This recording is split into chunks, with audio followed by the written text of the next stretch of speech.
The February 2nd, 2015 regularly scheduled Robertson County School Board meeting will now come to order. Please silence your cell phones and all electronic devices, and join me please for a moment of silence.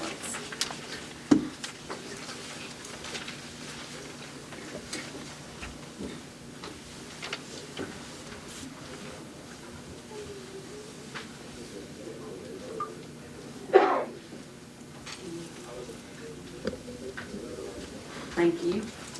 We have some students from East Robertson High School that are coming to lead the pledge tonight, so would you please stand?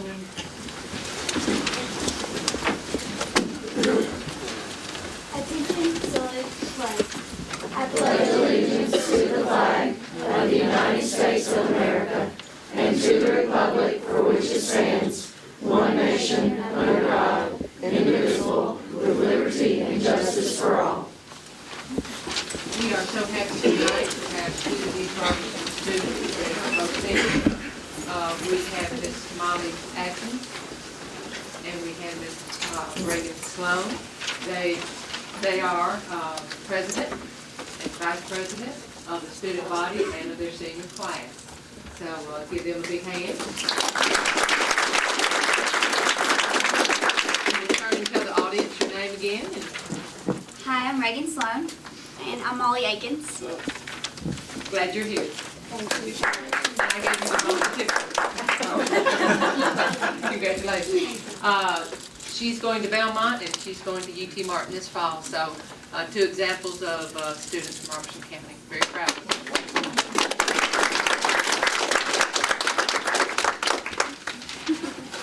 Mr. Davis, would you please read our mission and vision statements?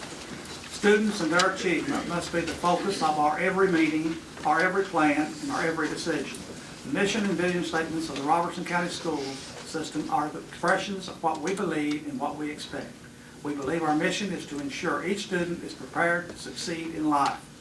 Our vision is that the Robertson County Schools will enable all students to reach and exceed high academic and career standards while empowering them to succeed in a technologically advanced and culturally diverse society. Thank you. Gentlemen, before you have a consent agenda before you. I would like to add under item 7, if you will add D down there, Mr. Jason Morris to speak on the Watauga project. With that addition, what is your pleasure concerning this agenda? Second.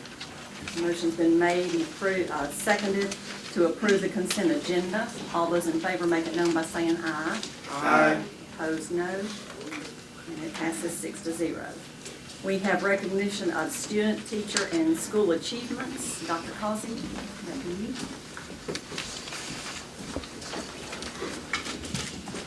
Thank you, Madam Chairman. I'm excited. I'm going to be up here for a few minutes. I hope you all do not mind. We have quite a few students and a couple of schools to recognize this evening.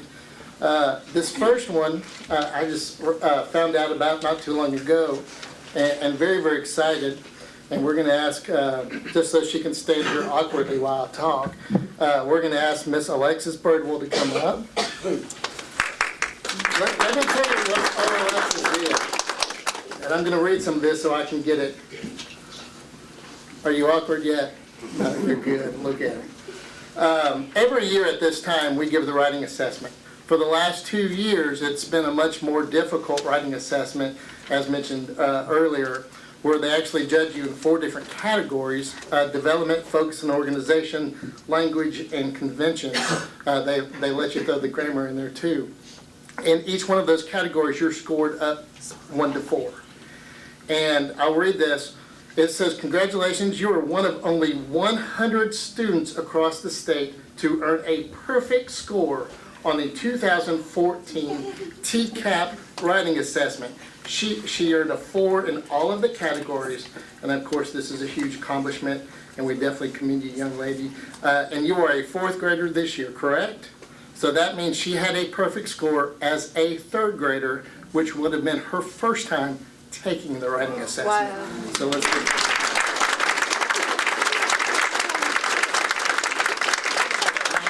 two certificates for you. I have one from the State Department of Education. We're going to ask Miss Lucy, her principal, if she'll come up so we can get some pictures. That is from the state, signed by our Governor, Bill Haslam, and our new Commissioner of Education, Ms. Candace McQueen, Dr. Candace McQueen, sorry, and also one from our Board of Education as well. Congratulations, I'll get all the way. Good job.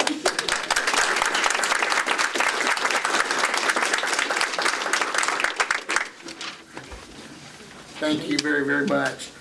Also, if you remember back, and I'm going to ask Dr. Locke if he doesn't mind to come up and help assist here. Get these two out of the way. Back in the fall, I hope they're in order. I make no promises, though. Back in the fall, we did take our high school end of course test. That is in Algebra 1, Algebra 2, Biology, Chemistry, English 1, English 2, and English 3. And you'll recognize Springfield High School is not on this list because they won't be taking those assessments until the end of the school year, whereas these students took it in a block class in the fall. So I wanted to make sure we clarified that.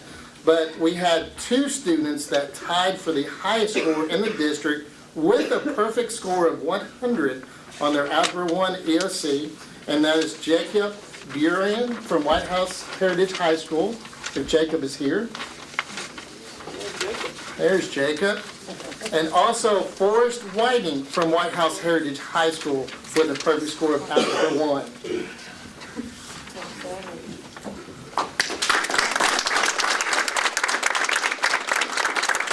For Algebra 2, also from White House Heritage High School with a perfect score of 100 on the Algebra 2 EOC, which is quite remarkable, Mr. Micah Roberts.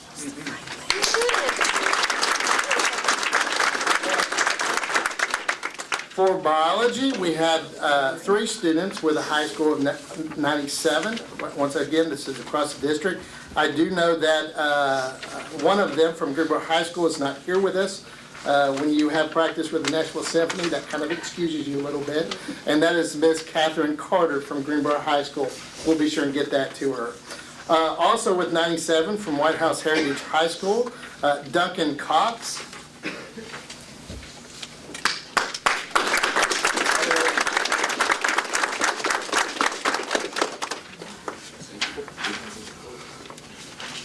As well as Rachel Okers from White House Heritage High School. Here we go.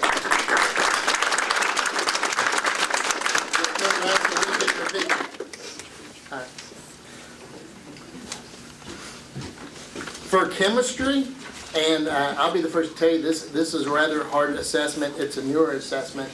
And we had 3 top scorers from White House Heritage with a 99. Christian Greer.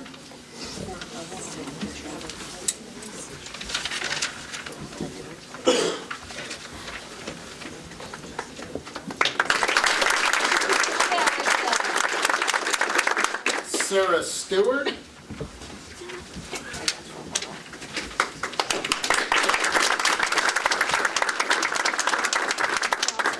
And also from White House Heritage High School, James Wilson.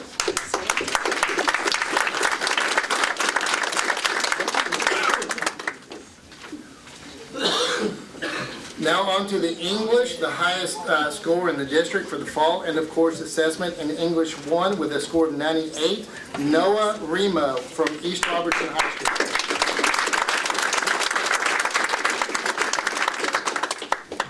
On the English 2 from White House Heritage High School with a score of 99, Erica Howard. We'll get that to her. And then on the English 3 from Greenbrier High School, Amber Anderson.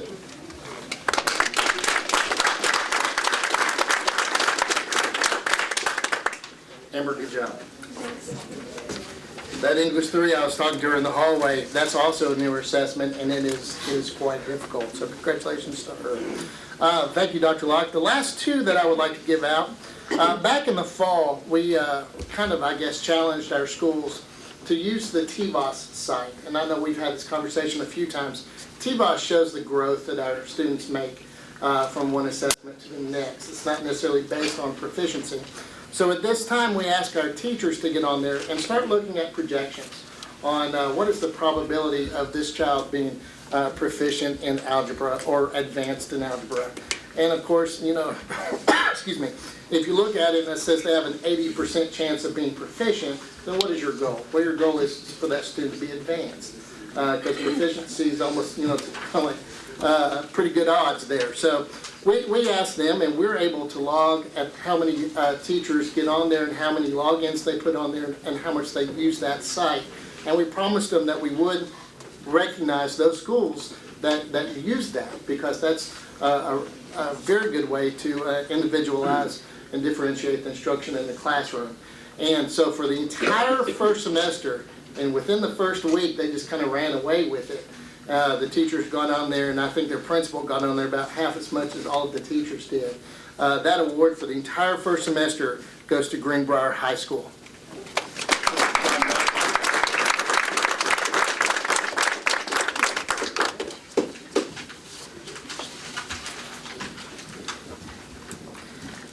And then we also wanted to start giving them every month, and I plan on recognizing the school every month. And for January alone, that award goes to Greenbrier Middle School.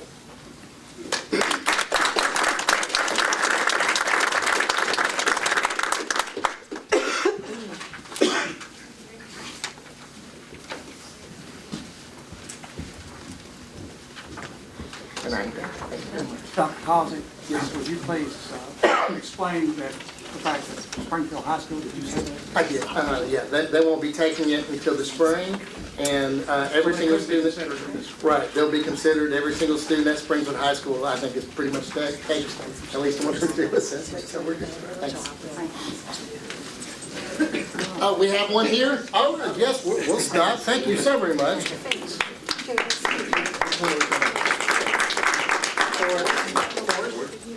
This is Forrest Whiting. He's from White House Heritage High School. He also had the highest Algebra 1 score in the fall. Congratulations.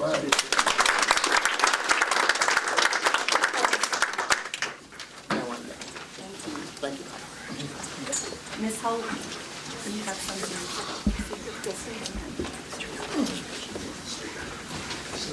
Excuses. Mr. Chairman and members of the board, thank you for allowing us to come forward.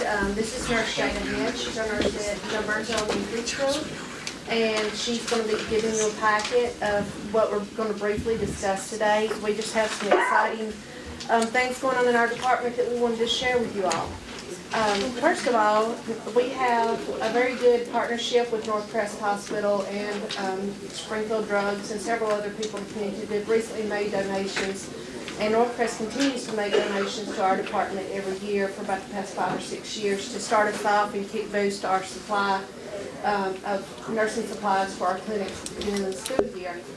But thanks to Dr. Grant Bell, who brought this to my attention, he asked all of the staff at Springfield Middle School to go on this website that he found out about, and I'm not sure how he found out about it, but it's called DonorsChoose.org.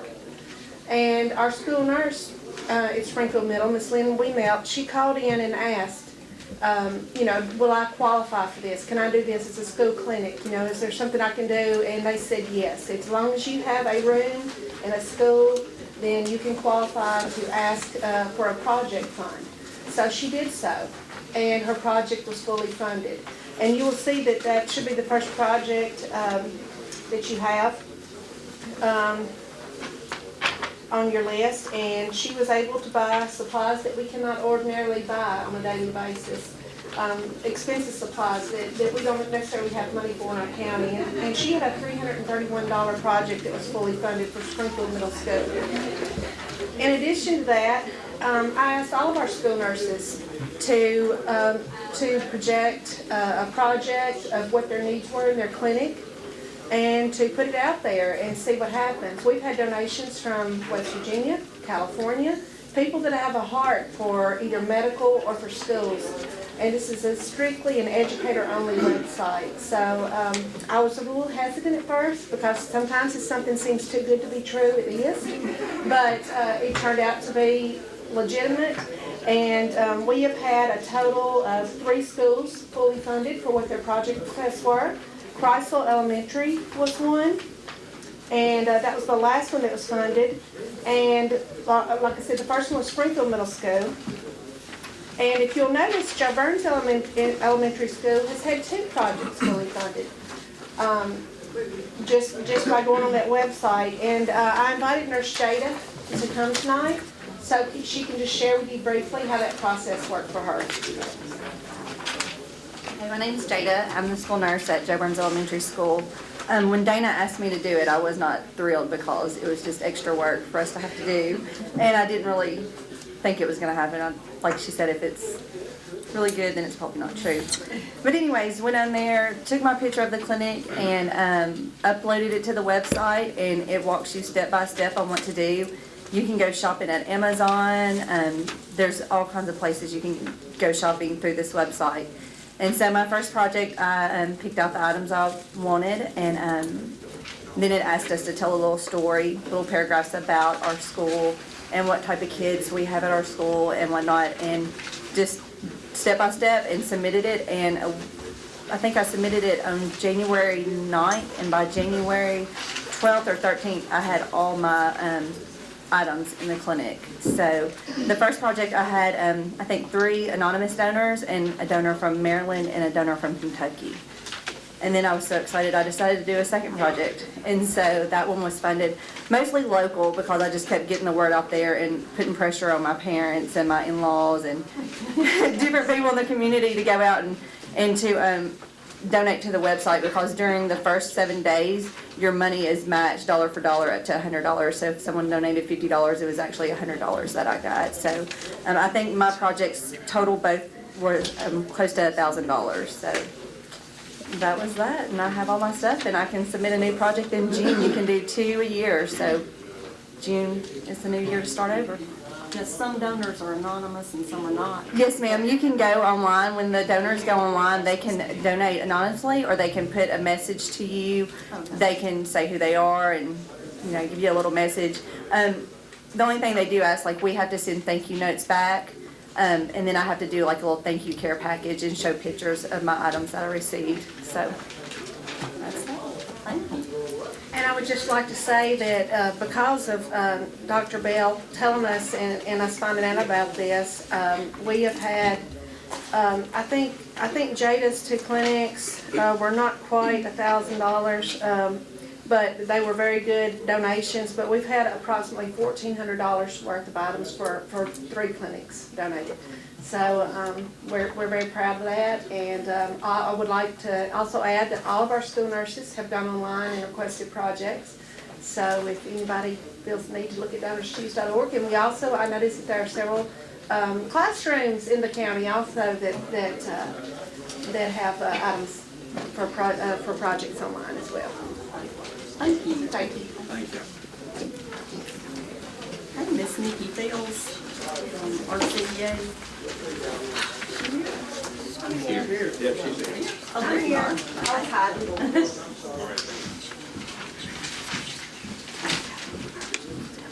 Just wanted to update you, we've begun the collaborative conferencing process. We had our first meeting last week.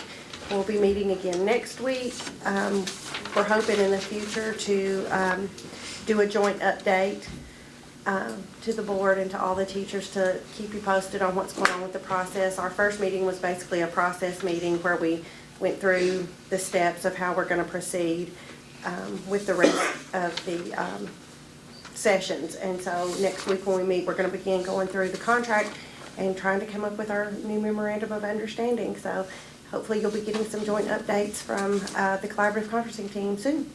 That's all I have tonight. Thank you. Next on our agenda is the expense comparison report. No, I'm sorry, personnel. Madam Chairman, members of the board, on the certified side of the house, we had 23 personnel actions this past month. There were 8 leave of absences, 3 retirements, 2 transfers, and 10 new hires. On the classified or support side of the house, we had a total of 32 personnel actions, 2 resignations, 1 retirement, and 23 new hires. That concludes the report. Okay. Subject to your question. Any questions, comments? We have none, then we'll move to the expense comparison report. Madam Chairman, members of the board, the December 31st expense comparison report shows that we are running just about where we were last year in all the categories. Revenues last year at this time were 44.70%. This year they're 48.40%. Expenditures last year were 45.85%, and they're 44.57% this time. The revenues broken down into categories of property tax. We were at 50.64% this time last year. We're at 49.68% this year. Sales tax last year 42.62%. This year 42.05%. Expenditures broken down by category of electricity. Electricity last year was 47.86%. This year we are at 54.20%. Diesel, last year we were at 42.73%. This year we're at 47.31%. Gasoline, 97.69% last year, and 82.20% this year.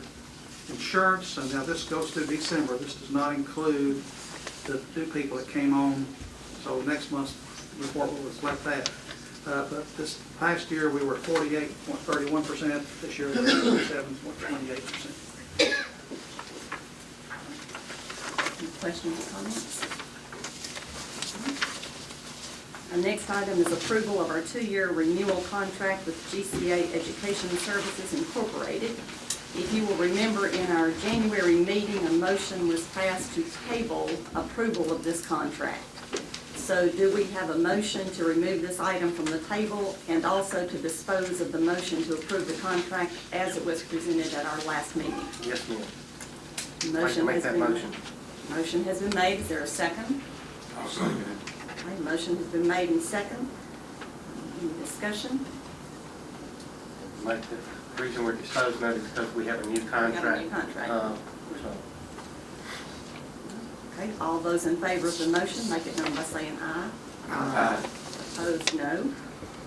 Okay, now we are ready to look at the new contract, and I believe we have Mr. Andy Miles, who is here to discuss that with us.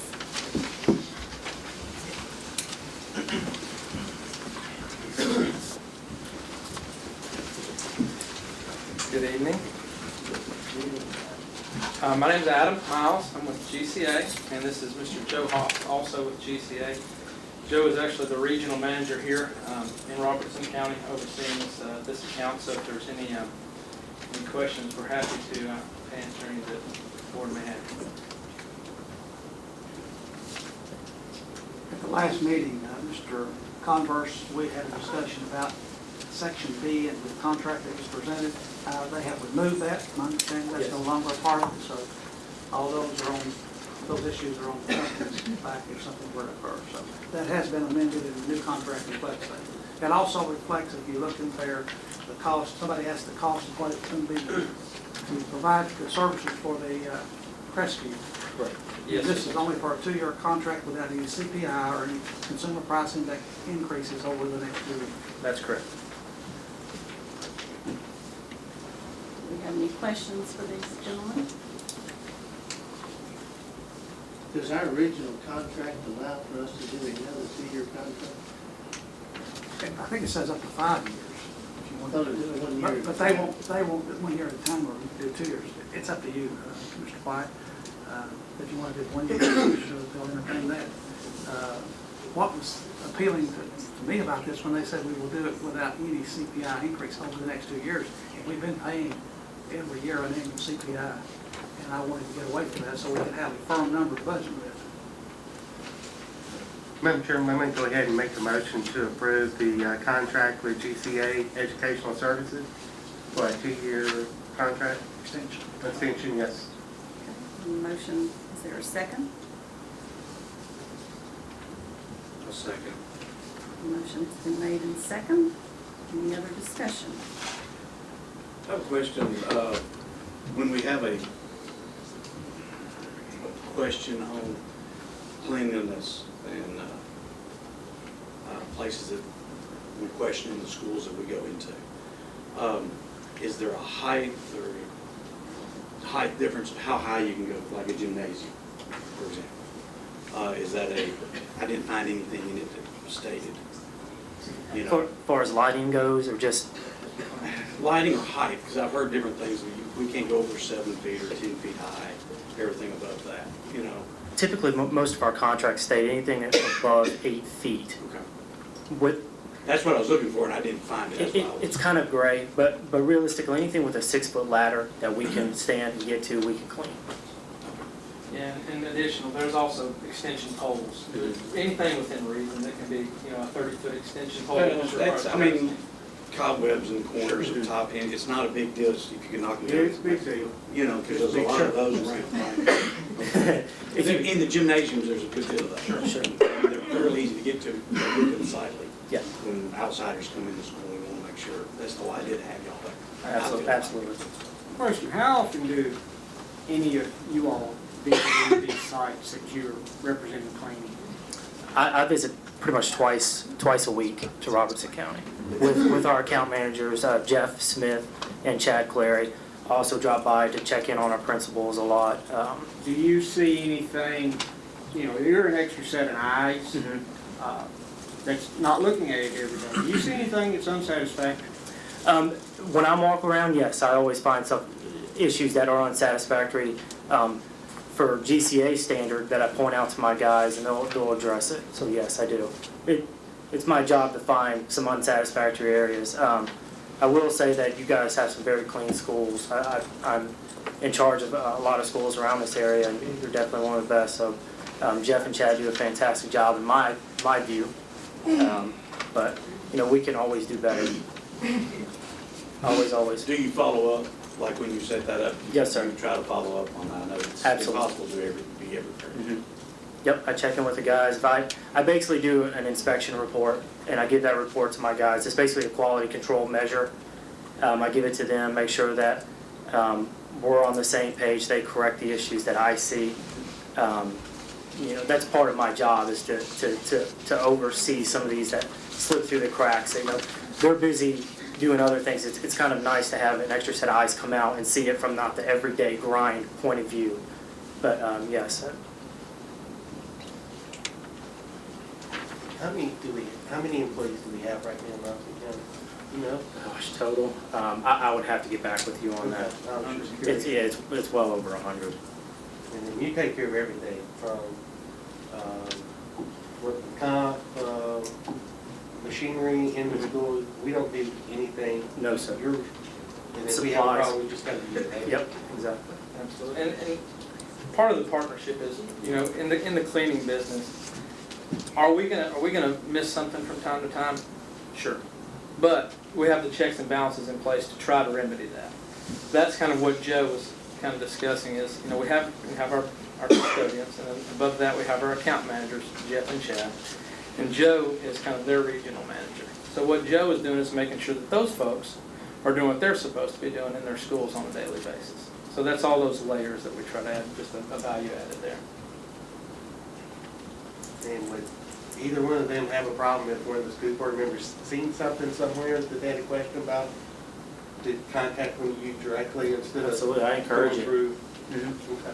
I mean, if they're walking these grounds now, they're seeing the same things I'm seeing. Maybe we bring it out. No, that's their job. And if they're walking the ground, I'm not gonna point out what they're supposed to be looking for. Well, I mean, I guess the problem is, I might see a piece of paper on the floor, that's the problem to me. You see it, but that's not a problem to you. So it's two different ways of looking at things. And cleaning, I mean, the industry I'm in, we clean trucks. And a clean truck to one person, a clean truck to the next person is two different things. Right. So together, we have to figure out what cleaning is. Sure. I encourage the communication between you guys and myself. I think it only helps, especially with our joint review committees. I'm not sure how often we do that out here, but it's always a good idea to get together quarterly and you know, we do a presentation on all the checks and balances that we're doing, our quality control measures, our inspections, our survey scores from the principals through the months. And we show those to you guys just to show you we are being good stewards of the contract. And so I encourage, you know, everybody to be a part of that if they want to.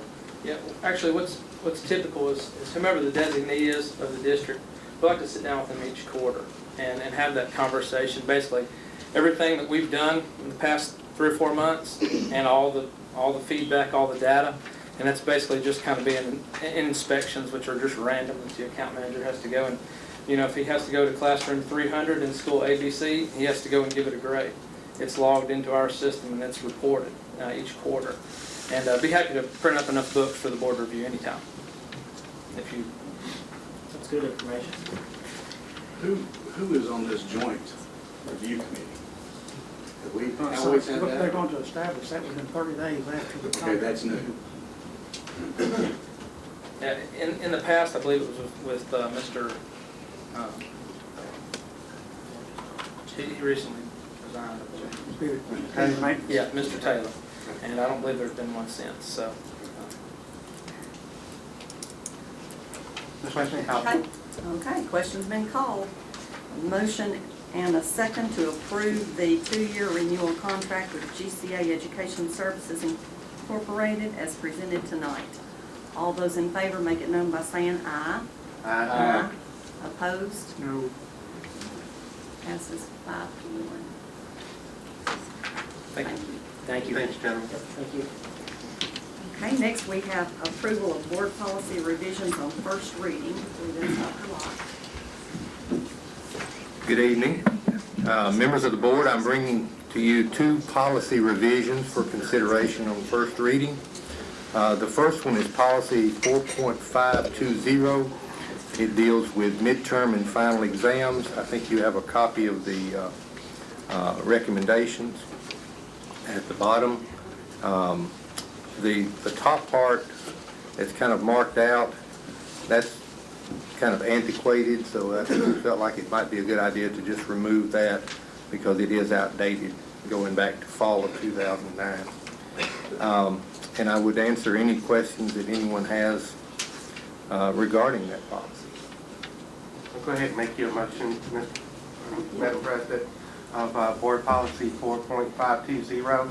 Move for approval. Okay, is there a second? Second. Motion's been made and seconded to approve policy revision 4.520 on first reading. Any discussion or questions for Dr. Locke? I have some questions. Okay. I don't know if, is this policy about being exempt from midterms and finals, is that just for courses in which there's an end of course exam, EOC? It doesn't involve, we can't exempt students from end of course. No, I'm talking about, is this Right. policy applicable in, Yes. in courses only where they take an EOC? Where they don't take the EOC. In other words, if they have to take an algebra 1 EOC, a lot of times that counts. A lot of teachers will count that as their as their final exam. I think I'm asking you, and I think I'm asking you to answer me a different way. Okay. All right, if we have a class, let's do a scenario. If we have Okay. a class like algebra where there's an end of course exam, Okay. then this policy would be applicable in that situation because there's an EOC and they don't have to take the midterm or the final. The EOC kind of acts like the midterm or final. Is that right? Yes, sir. But also in another class, say for example, world history and geography, there is no EOC. They could be exempt from the midterm and the final in that as well. What's the thought behind that? Well, when I polled the principals about it, they indicated that they thought it would be a very good attendance incentive because right now they don't necessarily have trouble with grades, they have trouble with kids being there. And that this was a way to incentivize attending on a regular basis because they would be exempt from either the midterm, and they could be exempt from the midterm but not be exempt from the final based on the policy. Right now, the only... So let's take the history exam then. If we don't take a midterm and we don't take a final, what are we basing how are we testing if somebody's learning or not? Just be their class grade. Oh, I mean, you can get a class grade for coming here on a tonight and get extra credit for that. I mean, that doesn't mean whether they're learning or not, though. Right. They will have other tests throughout the semester and throughout the year, for that matter. Not just, all this is exempt from those two tests. If they have, Or what about a student, I guess, in my mind, in an EOC class that does have an A, okay? And that student, sick for a week and makes up the grades and makes up the attendance and has an A, even if they miss 4 or 5 days, then they still have to take the final exam, even though they have an A, but because they were sick a couple of days, they have to take it. This didn't make any sense to me. Well, you know as well as I do sometimes that excused, they can be reasons that students get excused notes, and they can be valid reasons, and sometimes they're not valid, but they're still excused because of a parent note or whatever. This says there's no distinction between excused or unexcused absence. So if somebody's sick and a good student, Crystal here, who makes good grades, what if she's sick for a week? What if she's sick? And still maintains her A average and does her makeup work and does everything she's supposed to do? She gets an A. But she still has to take the midterm and the final, right? If she's absent, according to this policy, she would.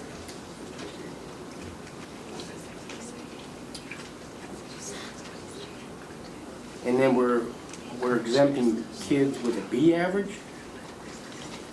With one absence or fewer.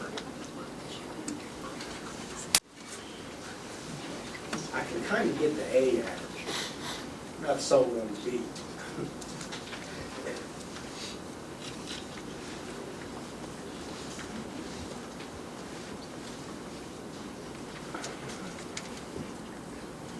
By the way, I'm not fussing at you. Oh, no, I no, recognize you're just the messenger tonight. That's all right. I'm, Dr. Cash is not here to discuss some of these things with. And that's duly noted. Yeah, I'm not fussing. Oh, no, But, I don't know, I think this policy needs some work. I really would like there to be a measuring stick as to whether people are learning or not. In a periodic weekly quiz, I don't know about that. do you want to convey anything, any discussion you had with the principals, with Dr. Cash, and you all met with Just that we had met, the principals had met, I think it was the Tuesday after we came back from winter break, and we discussed this and talked about it. They were in favor of it, thought it would, again, improve attendance, and they thought that the reason they added the B average and the one or fewer absences was that it might incentivize that student, that's a C student, to work harder to earn that B and to also be there every day in order to be exempt. Well, I understand it'll help improve attendance, but do you think it'll help improve academics? Well, they're still going to have to take the EOCs. They're not. But what about the classes in which, what the courses that are not? I thought this was just applicable to the classes in which we have No, an it EOC. would So apply I thought, to- okay, if we're taking an EOC, we're not taking a final exam that basically covers the same thing. But you're saying it's on all classes. So do you think that improves academics? Well, I think that it puts the emphasis on what the student does daily, their course grade, rather than an end of, like a midterm or a final exam. I recognize that all these kids in the back room are gonna come beat me up. Take a minute now. We'll get a police escort if you. Yeah, but I don't know, I think this thing needs some work and a little more thought overall. I don't know what the rest of y'all think, but I can that's just kind of my understand opinion. what you're saying about the A. I can be sold on that. The B may be we might look at a little stronger Okay. of some sort. Okay. I'm actually in favor of a more liberal policy on the A. You know, if you can maintain an A average and you're sick more than 2 days, if you're sick for 4 days and you keep the A, you know, so what? Because it is a reward. How about if we approve it on first reading, have Dr. Cash come back on the second reading with a revised version? That way we at least get one reading in. And I would ask that each of you submit your suggestions on how you would like to see it revised on the second reading. Yeah, I sent Dr. Cash an email today, that's why I was Dr. Bob. Is that fair? Well, I mean, let's, I get let's, the attendance is important, but I don't want it to be at the expense of academic achievement and stuff as well. Did we take away a attendance reward this last quarter of any kind? Was that, is that? Our policy right now does not allow for attendance to be considered in the grading process. Board policy that you currently have does not allow any flexibility for attendance. The theory behind this and the principal's comments were the child cannot learn, cannot maintain a B or an A if they're not there. And this is an effort to get them to school and make sure they're present if they're present. And we have, quite honestly, we have really good attendance. In our state report card, I think this past year it was like 95%. That's really high, one of the highest in Tennessee, in fact. But there are some students who exhaust every reason under the sun to be absent. Sick in one person's definition is different from another student's definition. So you have to be really definitive. If it's sick for the doctors to notice, that might be one way to improve the A that you were talking about. But just mom to call and say, Johnny was sick for the last 4 days, please excuse him, but he may have been on the beach for the last 4 days. So we got to make sure that that's putting flexibility in there clearly. I think the whole idea was to get kids to come to schools and to get them to excel and have either an A or a B in the class that they're taking. So that's coming from the classrooms. That's where this would be.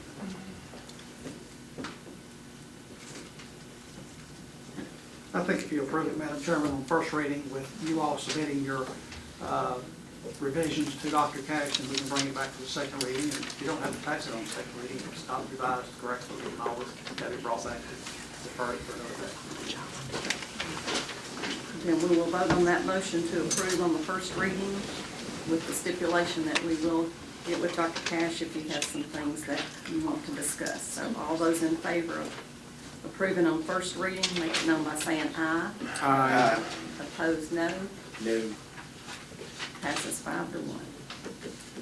All right, thank you. The second reading has to do with, it's 4.712, deals with advanced placement courses, and the recommended additions to the policy are listed below.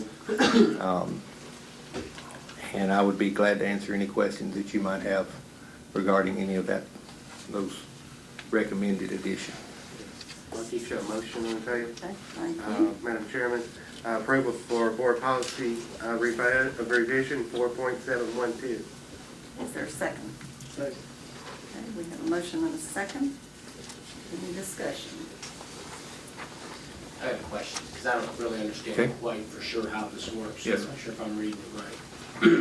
On the AP, if I sign up for an AP class, do I have the option whether or not I take the exam at the end of the course? Yes, sir. Not if you pass this policy. Right now, Currently, you do. there is an exam that you have an option to take, and if you don't take that exam and score at least a 3 on it, you do not get the credit hours that can be attributed to a college transcript. However, a lot of students take that class, but there's a fee involved in that. There is a fee for the exam, They that's don't correct. take the test, and they don't get college credit. If they score a 2 and they take the test, they don't get college credit. So there is a cutoff for them to take an AP class. I don't know whether our student board members take any AP classes or not, but I hope she has, and I hope she's taking the test, because they do get college credit for them if they score a 3 on the AP exam. So if they don't take the test, They don't get it, they don't get college credit, they can still get a grade for. what's the grade It's based an on? advanced grade, gets advanced quality points, I believe Dr. block, so it is an advantage. for What's the grade based on if they don't take the final exam? Again, their coursework throughout the semester. No, that's not the final, the AP exam is not the final exam. No. That's an exam that's separate in and of its own, that's administered. And what we're saying here is if a student does not, we have students right now that take an AP class and they don't take the exam, but their transcript still shows AP language and composition. I see. And we're just saying if you don't take the exam, then it would show advanced English, and instead of getting the 5 points, rigor points added for the AP class, you would only get the 3 that we allow for advanced. Okay, I got you. Thank you. And I think both of these policies, I think that Dr. Cash, I think told me she had researched these and talked to other school districts about how they're administering their AP courses. You know, this is pretty standard across the board. Okay. I didn't understand. Is there an issue with students dropping the courses too? Yes. I think that was part of what she and I Yes, talked about. that's an issue, and of course, when principals get ready to start making their schedules, it takes a big commitment to, first of all, find someone that's qualified, that's certified to teach the AP classes.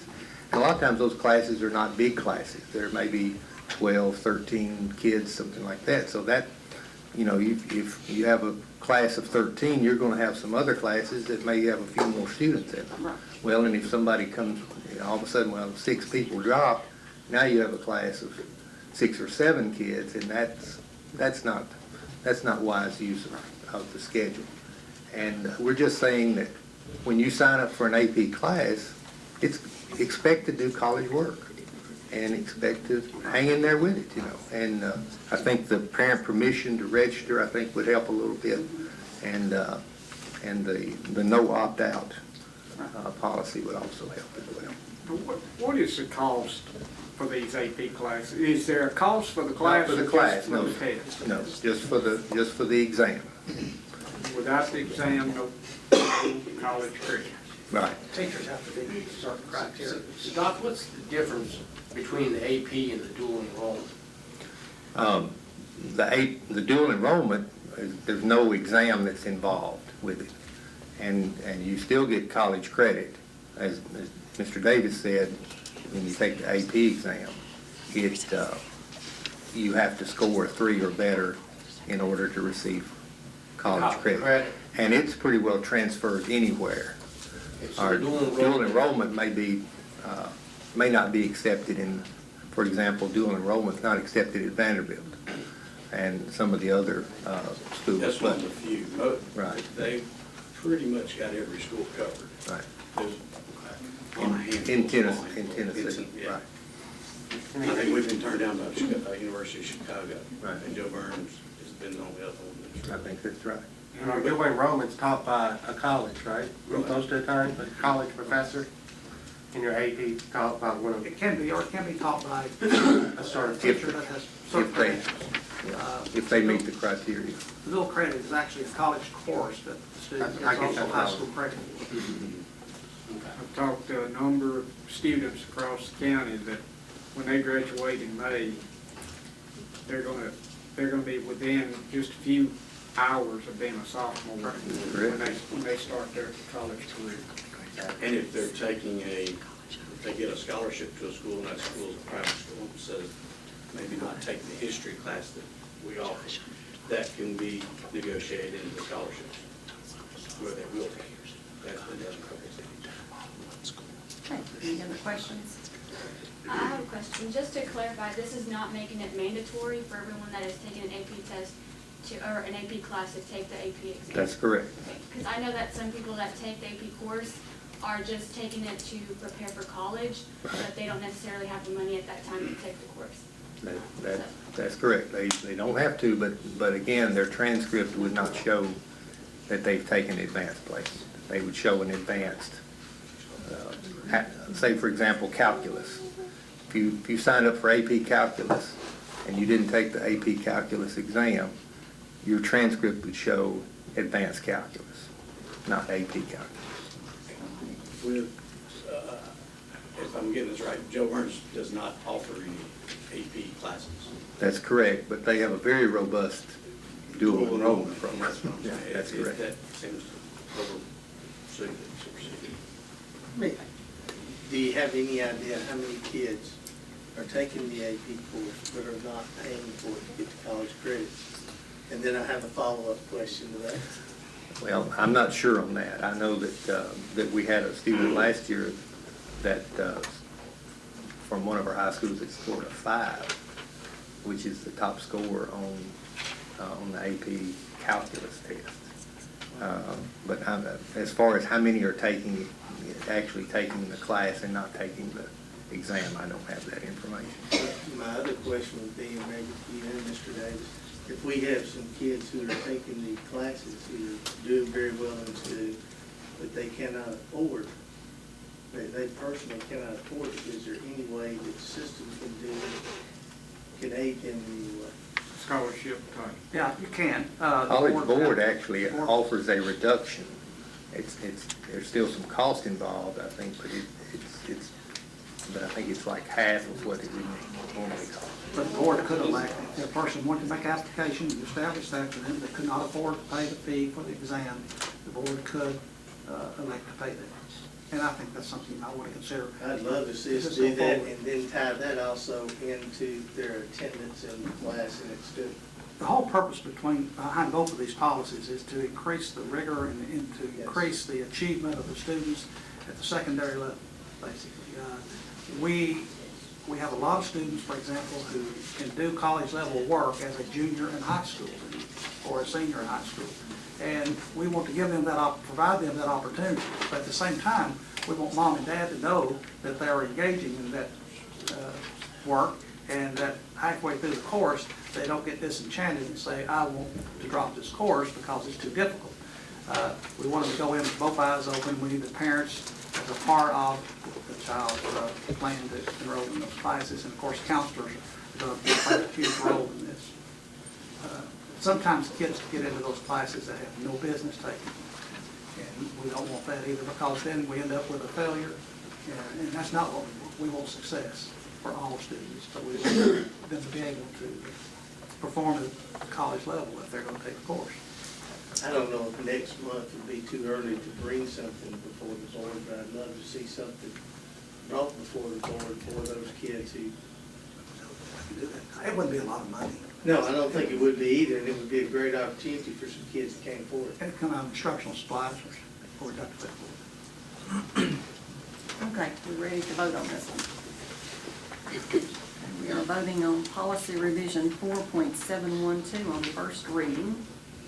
All those in favor make it known by saying aye. Aye. Opposed, no. Motion passes 6-0. Thank you. We are down to approval to authorize Director of Schools to request funding for central office build-out. Madam Chairman, members of the board, I met with the Budget Committee this afternoon before the board meeting, and they have agreed to use what is left in the premium on the bond. It's not the bond itself, it's the money that was additional to the $24 million bond for the build-out for the central office. However, we are about $700,000 short of what we needed, and they are willing to do a 5-year capital outlay note. There'll be no cost to put that together. Sims and Barry Beck Sims, and we'll do that for the workforce at no cost. So I would like to ask the board to approve that $700,000 outlay note or request for it from the county commission, which is scheduled to meet and act on this next Monday night at 7 o'clock. Okay, you've heard the request. It's a 5-year note. I said 3. It's a 5-year. That's paid back out of all funds. Yeah, we've been doing that in the past. We're not doing any this year because they used part of that capital outlay money this past year to pay all those notes off. For example, the Greenbrier property that we purchased was paid off, and also the energy project that you all have been engaged in for several years was paid off. I think that was about $300,000 a year. This is going to require about $120,000 a year for the next 5 years. Now, with that being said, they've also agreed that when this property sells, that it'll go toward paying off that debt as well. Our portion of that debt? Our portion of it. That's $700,000. There's no penalty to pay off. What is your final bid and build out for the R.L. Smith building? And my question is the bid still good? Yes, the bid, Good. they accepted it. My final number is like 2.2. I can look it up here. I haven't it down to the dollar. And that counts the soft cost as well for the architect fees that are involved in it. Where's the other $500,000 coming from? Where's the other $500,000 coming from? That's $700,000 plus the $1,565,000 from the bond. Bond agreement. But I thought you only had $900,000. No, they had, we had $1 million set aside and they had $565,000 left. This is Jody's figures. Okay. To answer your question on the bid's still good.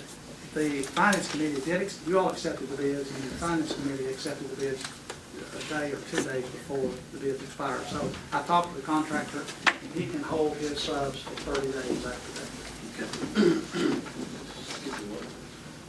Okay, you've heard this request, what's your pleasure? Motion to move forward. Okay, motion's been made, is there a second? Second. Okay, motion's been made and second. All those in favor, make it known by saying aye. Aye. Opposed, no. Motion passes 6-0. Okay, next we have approval to authorize Director of Schools to purchase furniture and classroom equipment for Crestview Elementary School using state contracts. Yes, ma'am. Madam Chairman, members of the board, for the past month, Dr. Cash, myself, and Philip Jones have been I've been meeting with and working with 3 vendors who all 3 have a state contract for school furniture. We asked them, first of all, to just take a look at the plans and submit us an estimate, and the estimates were way out of line for what we could afford. So We've heard that before. yeah, they were. And so we went back and we trimmed it down significantly. And we may want to buy some of these products from different vendors, these 3 vendors, because some of them have a better price, say, on the cafeteria tables, and somebody else may have a better price on student desks. So we have really analyzed that. I have to commend Della. She has gone through there and made a list by every single classroom of what goes in there. Now, there are some items that we are not going to have to purchase, such as the kindergartners have this reading rug. A lot of them have those. They'll bring them with them. And there's some items that the teachers have that they want to bring to the school. So if they're bringing them, we're not going to purchase them. The other thing that's good about doing it this way is if you run short and need to add some things, you can do that since it's a state contract. We have about a little over $500,000 in the contingency fund for Crestview.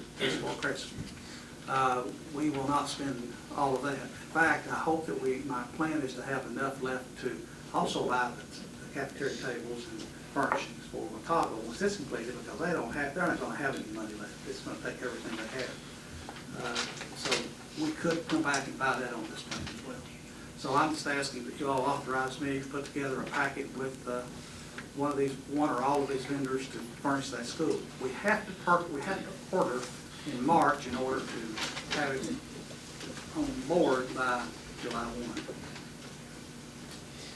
Mr. Davis, is the technology included in this? Technology is not in this, but James has already submitted a humongous list. James really asked for the moon and the stars, and he might get a piece of the moon, but we are going to put new computers in there.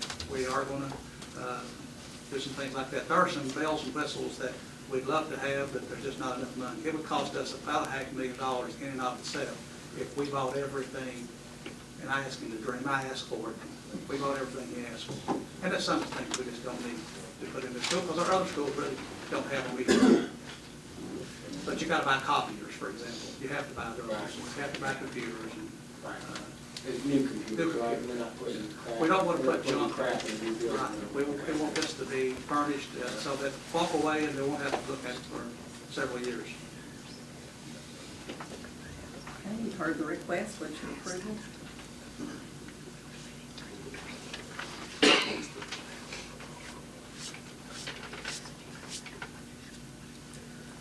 Want a motion, right? I want a motion to approve. Motion to authorize director of schools to purchase office furniture, or purchase furniture and classroom equipment for Crestview Elementary School using state contract. Is there a second? I'll second. Motion's been made and seconded. Any other questions or comments? How much money was set aside in the budget for this? For the contingency, a little over $500,000. I mean, do we need to put not to exceed? Oh, it's not going to exceed it. It's going to take every bit of that by the time we do any furniture for Watauga, and Mr. Marshall standing back there and gets anything. He already, Well, they usually need, so we don't run over and then don't have any. We won't run them. We can turn them. Will we see a figure in March before you initially? When we put together the PO, we'll bring it, yes, we'll bring that back. I feel, yeah. I would want to do that. In fact, I'll probably take, I know I'll take it to the county commission or the finance committee to approve as well. And this doesn't have to be bid since it's a That's state, state contract. but even though you have 3 different Oh. people. Well, state price contract, these people submit items at a certain price. Some of them don't even have all of the items. They may have part of the items that they submit a contract for. And the state contract exists for, I think, 5 years. They're on, the one they're on right now. We wanted to make sure that we compared apples to apples, and we got not only desks, but quality desks. They have what's called, and Bella help me, good, better, and best. Yes, Something sir. they rate on that. Yes, sir. And we can't quite afford the best. We just can't. The better's a pretty good price. And what I mean by that, some of them have laminate tops, and some of them have hard plastic tops. So you know which one's better. Okay, we have a motion on the floor to authorize Mr. Davis to purchase furniture and classroom equipment for Crestview using state contracts. All those in favor make it known by saying aye. Aye. Opposed, no. Motion passes 6-0. Update on Crestview Elementary. You should have a copy of the update on your desk of the construction update. They have had a really great month for January, surprisingly good. The weather has been above freezing most days, except for the very first week, but they were off anyway for holidays. But even the contractor told me that the weather has been very kind to him. I will tell you that we're about 65% complete. The process has started the bricking of the building now.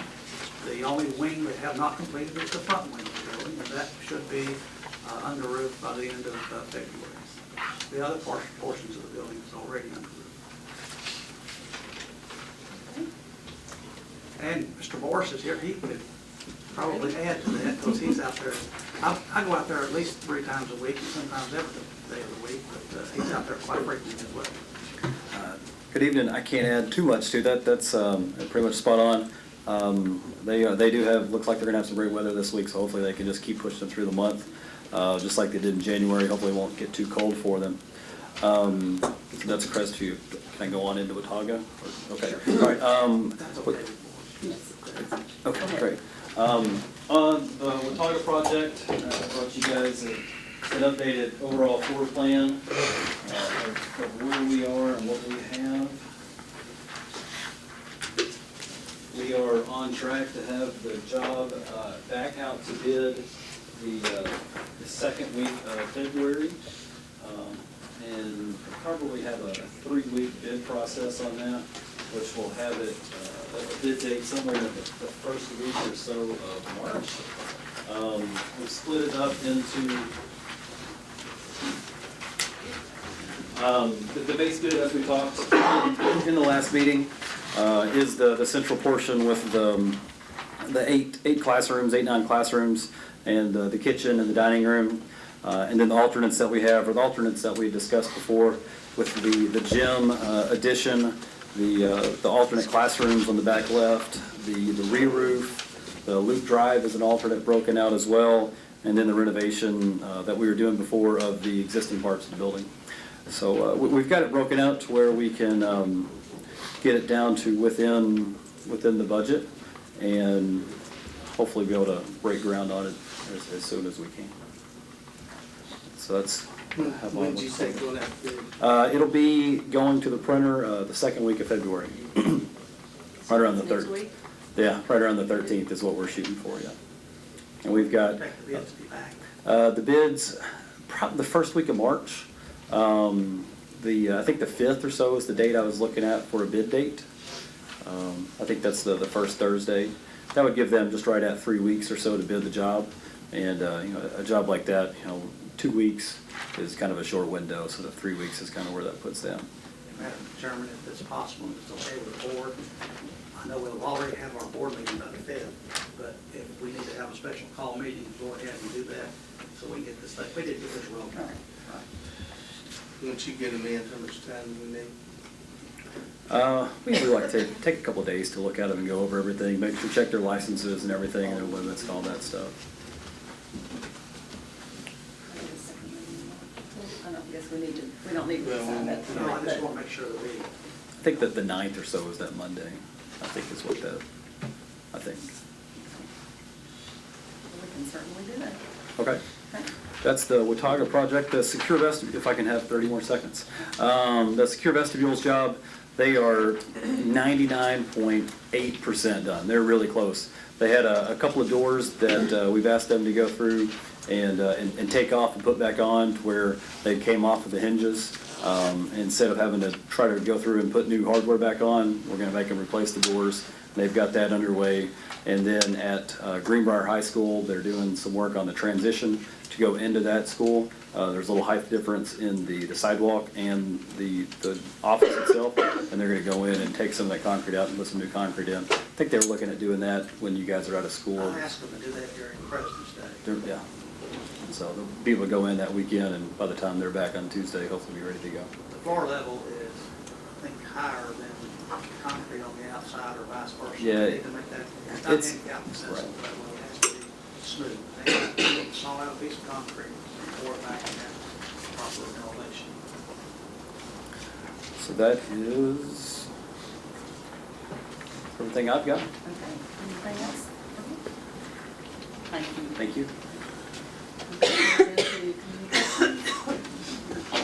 Madam Chairman, I have a few items here I would like to pass on to the board. Ronnie Carlisle, is that how you say his name? He is basketball coach at Joe Burns High School. Former baseball coach, will be coaching his final home game this Tuesday, February the 3rd. Coach Carlisle is retiring after 40 years of coaching at Joe Burns High School. That's quite a record. And he is a graduate of Greenbrier High School. Joe Burns High School will be honoring Coach Carlisle on Friday, February the 6th at 7 o'clock when the varsity team will be playing Joe Burns High alumni. So encourage you to get out and say something to him. That's quite an accomplishment, 4 years of coaching. Does he have any hair? It's all white. It's all Some white. seconds white, but. The TNT tournament is scheduled to begin this week on Friday, February the 6th, with games being played at Springfield. Is it middle school? The middle school used to be played at the center, but I think it's the middle school. Some of them are the And same. also the center, some of them will be played at the center. But the schedule provided for you, I think we provided that. The tournament will run from February the 21st. Our schools will be closed on Monday, February the 16th, in observance of President's Day. Reminder that TSBA Day on the Hill is Tuesday, February the 17th. That's the day after President's Day. And I think we have 3 board members that have registered to attend this. Anyone else? The Watauga School Project, he said, is scheduled to go out on February 13th for bid. The other thing I had for you there was, I wanted to provide you with an assessment schedule for this year. I know people start asking questions when kids come home this time taking a writing test online. The writing tests are all given online this year through MIST, which is Measurement Incorporated, and they will be the assessment company for our new test next year. Not this spring, but next spring. So you can see those dates, all through February, the grades, different grades will be taking the writing exam. April 27th through May the 1st is the TCAP reading, math, and science test. And May the 4th through the 8th, the EOC English 1, 2, and 3, Algebra 1 and 2, Biology 1, and Chemistry 1. May the 4th through the 8th is the SAT 10. It says K2, but we only use it 1 and 2 assessment. That's a state test as well. Subject to your question, Madam Chairman, please note. Okay, any questions? Is this on the website? We have just got, we put together today, so I'll have it on the website. Yes, we'll do that. Good idea, thank you. Okay, comments by board members. Mr. Crockett? The only thing I had last week, all of our students that's applying for the Tennessee Promise Scholarship met. I met with Heritage and Greenbrier. Over in Greenbrier, we had an auditorium full over there. That was their first meeting they had to attend to before they are to get that scholarship. But a room full of people that interested in going to a two-year community college for free.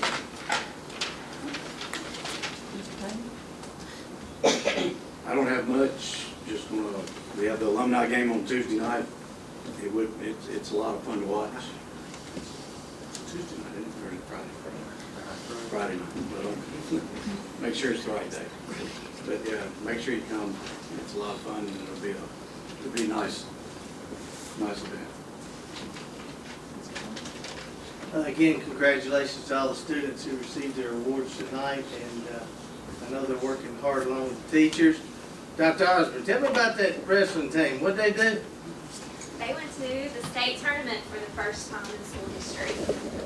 So, yes, for the first time in school history, our wrestling team did make it all the way to the state. Very proud of them. A fine bunch of young men that was working with them. Mr. Hurd? Congratulations again, Dr. Osborne, on your all success. I want to touch a little bit on Coach Carlisle. He's been a fixture in this community for 40 years. I don't know whether the folks at Adams Cedar Hill would hate me or appreciate it or what, but my father hired him in 1971, I believe, at Adams Elementary. He and my dad and Miss Shelby Brookshire started out at Adams. Ronnie went to own the Joe Burns after the consolidation of Adams and Cedar Hill. 40 years, one place coaching basketball is phenomenal. The two areas of the county have always been great rivals, but a little over a week ago, Joe Burns played at East Robertson. East Robertson recognized Coach Carlisle.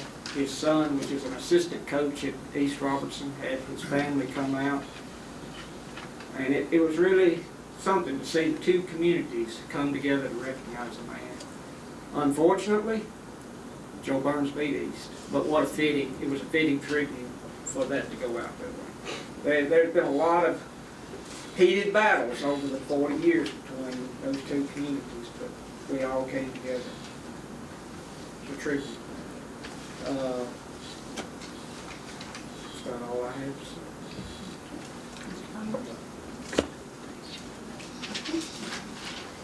In conclusion tonight, I would like to say that the school board and the staff have been meeting with the Department of Justice in anticipation of receiving a final settlement agreement very soon. We are going to have a special called board meeting on Monday, February the 9th at 6 p.m. at Springfield High School Auditorium for the purpose of approving this agreement. If for some reason we do not receive the agreement, then this meeting will be postponed for at a later date. Anybody have anything else? I will entertain a motion to adjourn. Motion to adjourn. Motion been made and a second. All those in favor make it known by saying aye. Opposed? Meeting is adjourned.